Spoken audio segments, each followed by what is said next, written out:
pasal 9 ayat yang ke-38 dan Nehemia pasal 10 ayat 1 sampai 39. Karena ayatnya sangat banyak dengan daftar nama-nama orang ya, jadi saya akan bacakan saja supaya cepat ya. Nehemia pasal 9, setelah mereka kemarin mengakui dosanya ya, hari ini kita akan belajar tentang gaya hidup baru yang harus mewarnai kehidupan umat. Saudara, Nehemia 9 ayat 38, piagam perjanjian setelah mereka mengaku dosa. Berdasarkan semuanya ini, kami mengikat perjanjian yang teguh yang kami catat dengan dibubuhi meterai para pemimpin kami, orang-orang Lewi kami, dan para imam kami. Jadi mereka kembali memperbarui perjanjian ya, dan kita bisa melihat mereka mengikat perjanjian yang teguh, dicatat dengan dibubuhi meterai. Tentu meterainya bukan dalam bentuk perangko seperti yang sekarang kita kenal, tetapi meterai dalam pengertian seperti stempel ya, cairan stempel yang kemudian ditempelkan di dalam suatu naskah, kemudian dicetakkan di atasnya itu satu bentuk cetakan, mungkin dari cincin. Nah, jadi bukan meterai dalam pengertian seperti perangko seperti kita hari ini. Nah, saudara, dan itu adalah meterai para pemimpin, orang-orang Lewi dan para imam. Dibubuhilah di naskah perjanjian tersebut. Nah, apa yang menjadi perjanjian umat dan siapa saja yang terlibat di dalamnya? Nama-nama disebutkan di ayat 1 ya. Kita bisa melihat nama-nama di sana. Yang membubuhi meterai adalah kepala daerah Nehemia bin Hakalya, Sedekia, Seraya, Asaria, Yeremia, Pasyur, Amaria, Malkia, Hatus, Sebanya, Maluk, Harim, Meremot, Obaja, Daniel, Gineton, Baruk, Mesulam, Abia, Miyamin, Maasya, Bilgai, dan Semaya. Itulah para imam. Sedangkan orang-orang Lewi, Yesua bin Asanya, Binui, seorang dari antara anak-anak Henadad, Kadmiel, dan saudara-saudara mereka, yakni Sebanya, Hodia, Pelita, Pelaya, Hanan, Mika, Rehob, Hasabia, Sakur, Serebia, Sebanya, Hodia, Bani, dan Beninu. Dan dari pemimpin-pemimpin bangsa, Paros, Pahat, Moab, Elam, Satu, Bani, Buni, Asgad, Bebai, Adonia, Bikwai, Adin, Ater, Hiskia, Asur, Hodia, Hasum, Besai, Harif, Anatot, Nebai, Mahmias, Mesulam, Hezir, Mesesabeel, Zadok, Yadua, Pelaca, Tanan, Anaya, Hosea, Hananya, Hasub, Alohes, Ilha, Sobek, Rehum, Hasabna, Maaseya, Ahia, Hanan, Anan, Maluk, Harim, dan Baana. Nah, saudara, ya ibu-ibu tinggal pilihlah nanti kalau anaknya mau cari nama buat anak, ya silakan suruh pilih salah satu ya. Cuma kasihan juga kalau anaknya dinamain Sobek ya, kayak ayat 24 ada nama Sobek ya. Nah, saudara, kemudian kita lihat apa yang dilakukan umat ya. Di ayat 28 dikasih jelas ya, 28 dan 29. Dan orang-orang yang lain, yakni para imam dan orang-orang Lewi, para penunggu pintu gerbang, para penyanyi, para budak di bait Allah, dan segala orang yang memisahkan diri dari penduduk negeri untuk patuh kepada hukum Allah, serta istri mereka, anak-anak lelaki dan anak-anak perempuan mereka, begitu juga semua orang yang cukup dewasa untuk mengerti, menggabungkan diri dengan saudara-saudara mereka, yakni pemuka-pemuka mereka itu, mereka bersumpah kutuk untuk hidup menurut hukum Allah yang diberikan dengan perantaraan Musa, hamba Allah itu, dan untuk tetap mengikuti dan melakukan segala perintah Tuhan, yakni Tuhan kami, serta segala peraturan dan ketetapannya.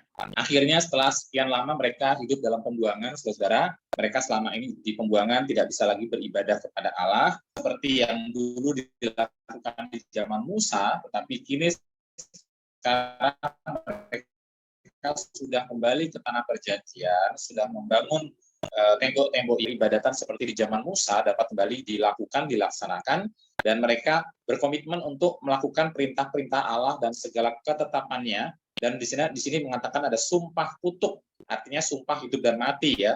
Seperti di zaman Abram, ketika Abram itu mengikat perjanjian dengan Tuhan, Abram itu memotong potongan-potongan tubuh hewan menjadi dua kelompok ya, kiri dan kanan. Lalu orang yang mengikat perjanjian bersama-sama berjalan melewati tengah-tengah dari potongan-potongan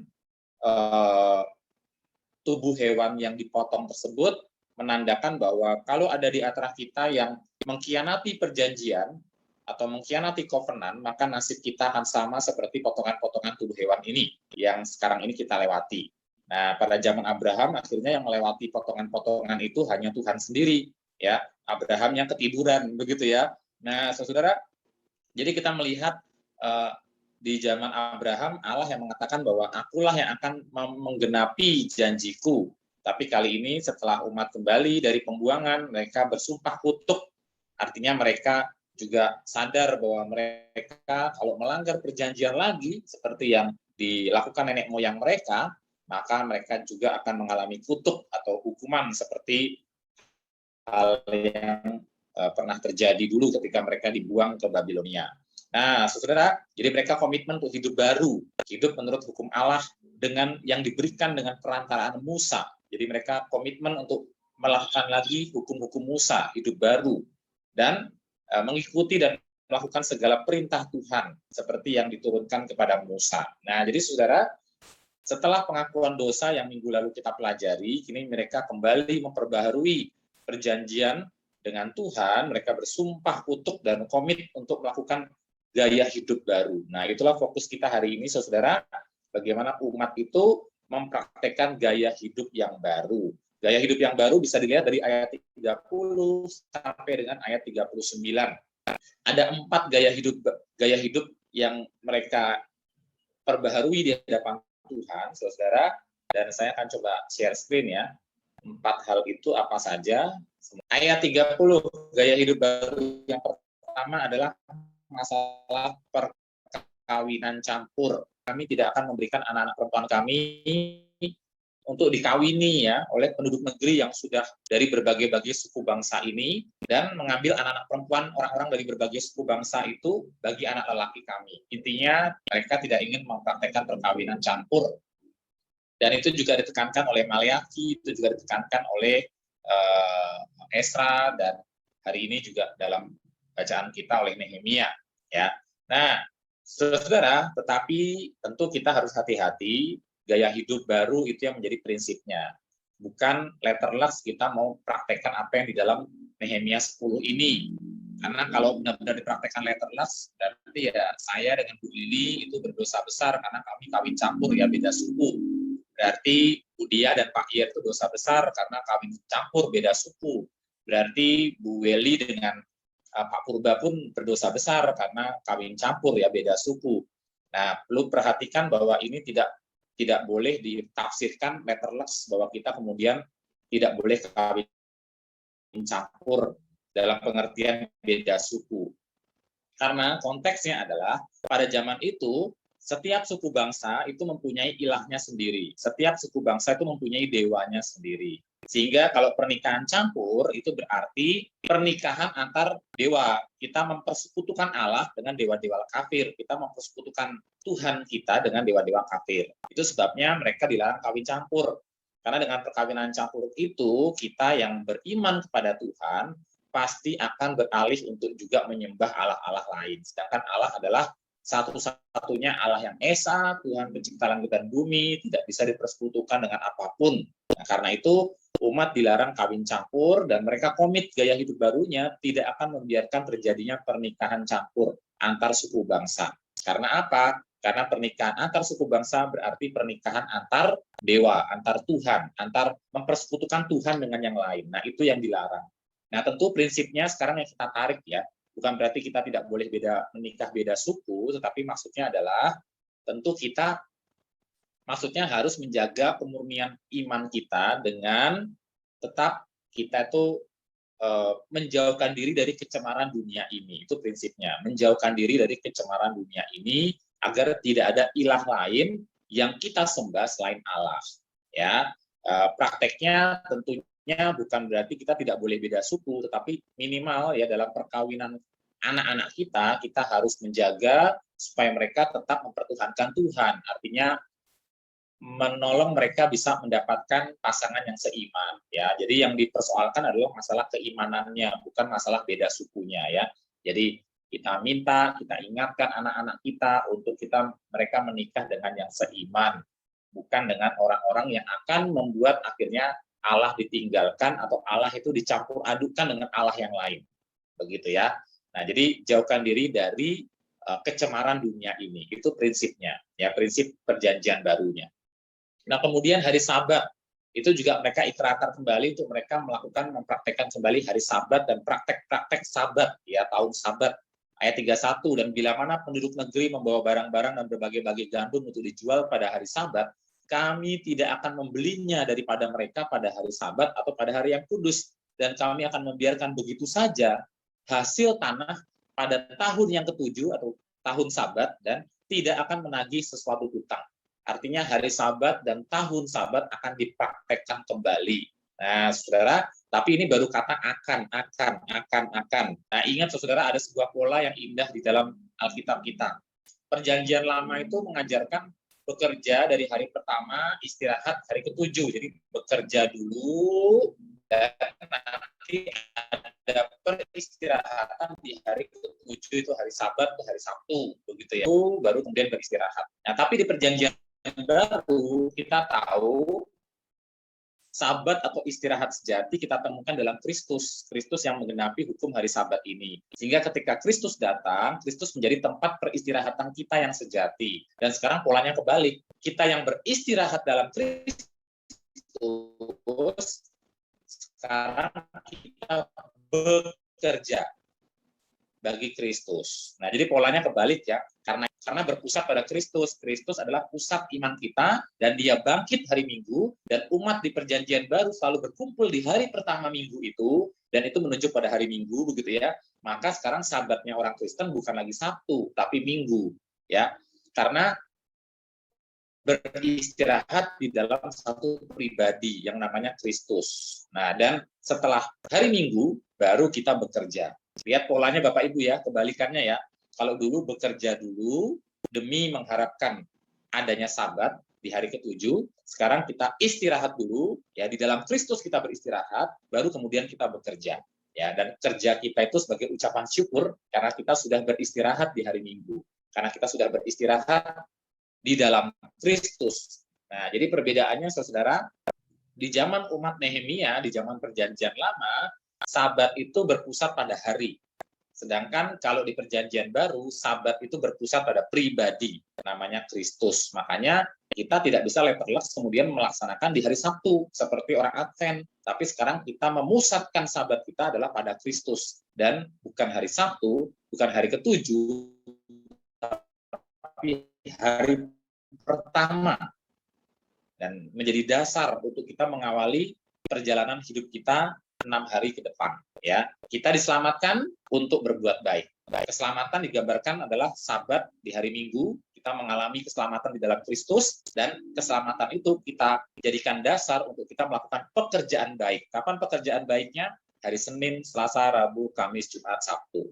Begitu ya. Jadi diselamatkan dulu untuk melakukan pekerjaan baik. Nah, saudara, jadi prinsipnya gaya Yesus dan menjadikan Kristus dasar kita untuk melakukan pekerjaan-pekerjaan baik. Yang berikutnya ayat 32 sampai 33.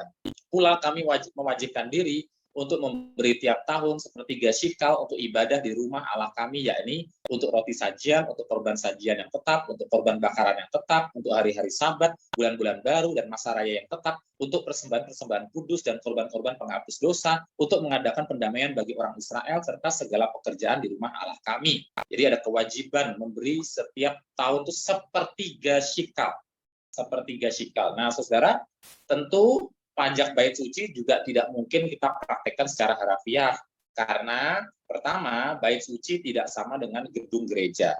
Ya, bait suci atau bait Allah tidak sama dengan gedung gereja. Jadi bukan berarti kita langsung menafsirkan berarti kita harus bayar pajak ke gedung gereja atau membayar pajak pada lembaga gereja. Itu tidak bisa ditafsirkan demikian. Nah, saudara, pajak bait suci ini mereka praktekkan untuk terkait dengan kurban-kurban yang harus dipersembahkan, dan kurban-kurban itu lagi-lagi menunjuk kepada Kristus, ya, kepada karya penebusan Kristus di masa depan.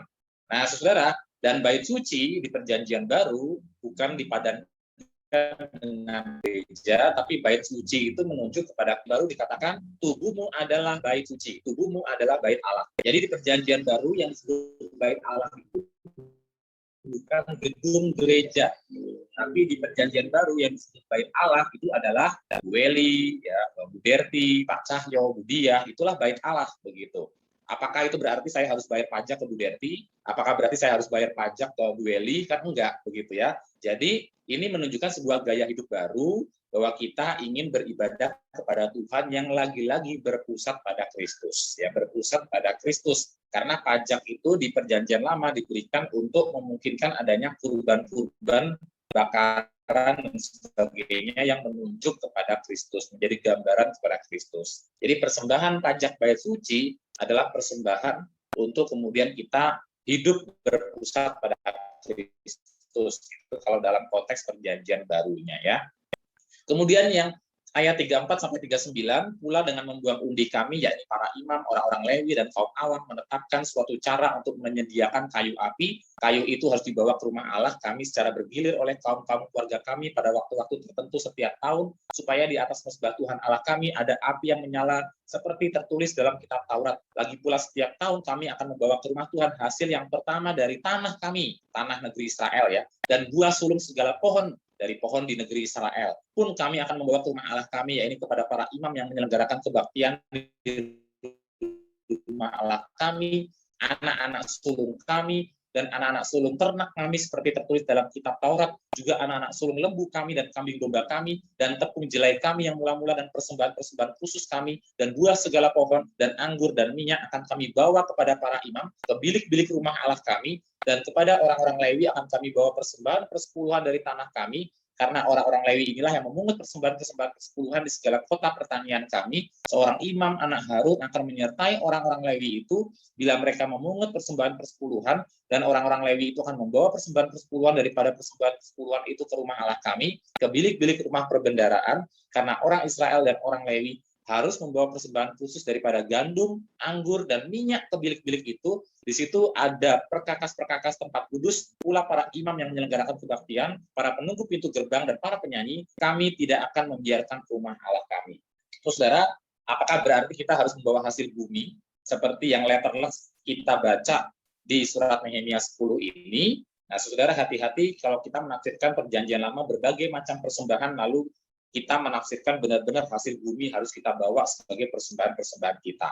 Nah, saudara, tentu itu tidak dimaksudkan demikian. Karena apa? Karena memang waktu itu ada bait Allah. Bait Allah dikelola oleh para penyanyi, para imam, orang-orang Lewi yang harus melayani di bait Allah. Nah, mereka selama tugas piket di bait Allah, nah orang Lewi, orang imam itu bertugas di bait Allah juga ada jadwal piketnya, saudara, ya. Jadwal piket mingguannya, setiap tahun mereka bisa kebagian 1 kali atau 2 kali jadwal piket di bait Allah. Nah, selama mereka piket di bait Allah, harus ada yang memelihara kehidupan mereka. Kalau di tanah kota asal mereka, selama mereka tidak piket, ya, mereka bisa berkebun, mereka bisa bertani. Tapi selama orang-orang Lewi dan para imam itu piket di bait Allah, kedapatan jadwal piket tahun itu untuk melayani di bait Allah, nah mereka harus dipelihara hidupnya. Nah, waktu mereka piket di bait Allah, dalam 1 tahun itu mungkin ada berapa minggu mereka piket di situ, mereka harus dipelihara. Karena itu kalimat terakhir di ayat Nehemia 10 tadi, kami tidak akan membiarkan rumah Allah kami. Artinya berbagai macam bentuk ibadat itu hanya mungkin berjalan kalau ada umat Tuhan yang memelihara para imam ketika mereka piket di bait Allah. Ya. Nah, saudara, bagaimana mereka dipelihara? Dengan membawa hasil bumi kepada orang-orang itu, supaya para imam dan orang Lewi, para penyanyi, para penyelenggara kebaktian di bait Allah, waktu mereka piket, bisa tetap makan dan tetap minum. Karena itu mereka harus membawa hasil bumi mereka untuk dalam bentuk perpuluhan dan berbagai macam persembahan, ya, untuk memelihara pada bulan itu, begitu ya. Kota asal mereka yang di kota-kota orang Lewi, ya mereka ya bertani, berkebun dan seterusnya, begitu ya. Tidak perlu persembahan itu. Nah, saudara, di sini kita melihat ada sebuah gaya hidup baru untuk umat itu memperhatikan kepentingan ibadat kepada Tuhan, ya. memperhatikan kepentingan ibadat kepada Tuhan. Tentu kita tidak bisa tafsirkan secara harafiah, berarti sekarang pun kita harus membawa hasil bumi, ya, karena kita semua tidak ada yang bertani di sini, ya. Nah, sedangkan orang pada waktu itu yang namanya persembahan ke bait Allah harus hasil bumi. Itu pun hasil bumi hanya boleh dari tanah Israel, tidak boleh dari luar Israel. Karena persembahan-persembahan itu ditujukan untuk sebagai tanda bahwa inilah Tuhan yang memelihara umatnya di tanah perjanjian. Umat telah dibawa ke tanah perjanjian untuk dipelihara oleh Tuhan. Dan bukti pemeliharaan Tuhan adalah persembahan ke bait Allah. Nah, jadi persembahan itu hanya boleh hasil bumi dari negeri Israel, tidak boleh dari luar negeri Israel. Karena itu, saya pernah khotbahkan di mimbar besar, Daniel, Sadrak, Mesak, Abednego tidak pernah kasih persembahan sampai mereka mati. Kenapa? Karena pertama, bait Allah hancur. Kedua, tidak ada imam-imam dan orang Lewi yang perlu dipelihara, karena mereka pun ikut dibuang, begitu ya. Dan yang ketiga, kalaupun ingin kasih persembahan, mereka harus kasih persembahan harus dari hasil bumi negeri Israel, tidak boleh dari negeri Babilonia, tidak boleh, karena itu negeri kafir. Nah, saudara, jadi tentu ini tidak bisa kita tafsirkan secara letterless. Intinya sebetulnya prinsipnya adalah pasal 10 ini ingin mengajarkan kita, kalau kita sudah bertobat, mengaku dosa kepada Tuhan, maka harus ada gaya hidup yang baru. Gaya hidup baru itu adalah berpusat pada Kristus. Gaya hidup baru yang menghindarkan diri dari kecemaran dunia ini dan mulai berpusat pada Kristus, ya, berpusat pada Kristus. Jadi itu sebetulnya inti pelajarannya, bukan kita tafsirkan secara ayat demi ayat dalam Nehemia 10 sistem, ya. Kalau memang kita harus pengen kasih pajak ke gereja misalnya, ya, maka kita harus praktekkan Sabat hari Sabtu, harus konsisten, jangan satu dipilih yang lain nggak dipilih. Kalau kita mau praktekkan Sabat hari Sabtu, maka kita harus konsisten, kita nggak boleh kawin campur, ya, harus kawin sama yang satu suku. Nah, tentu kan tidak demikian, saudara, ya. Jadi kita lihat prinsipnya, bukan letterless ayat-ayatnya kita praktekkan, tapi prinsipnya harus ada gaya hidup baru yang berpusat pada Kristus dan menghindarkan diri dari kecemaran dunia ini. Sebagai ayat penutup, saya Roma 12 ayat 1 dan 2, demikian firman Tuhan dari Roma 12 ayat 1 dan 2. Ya. Roma 12 ayat 1 dan 2, ini adalah ayat yang sangat terkenal sekali.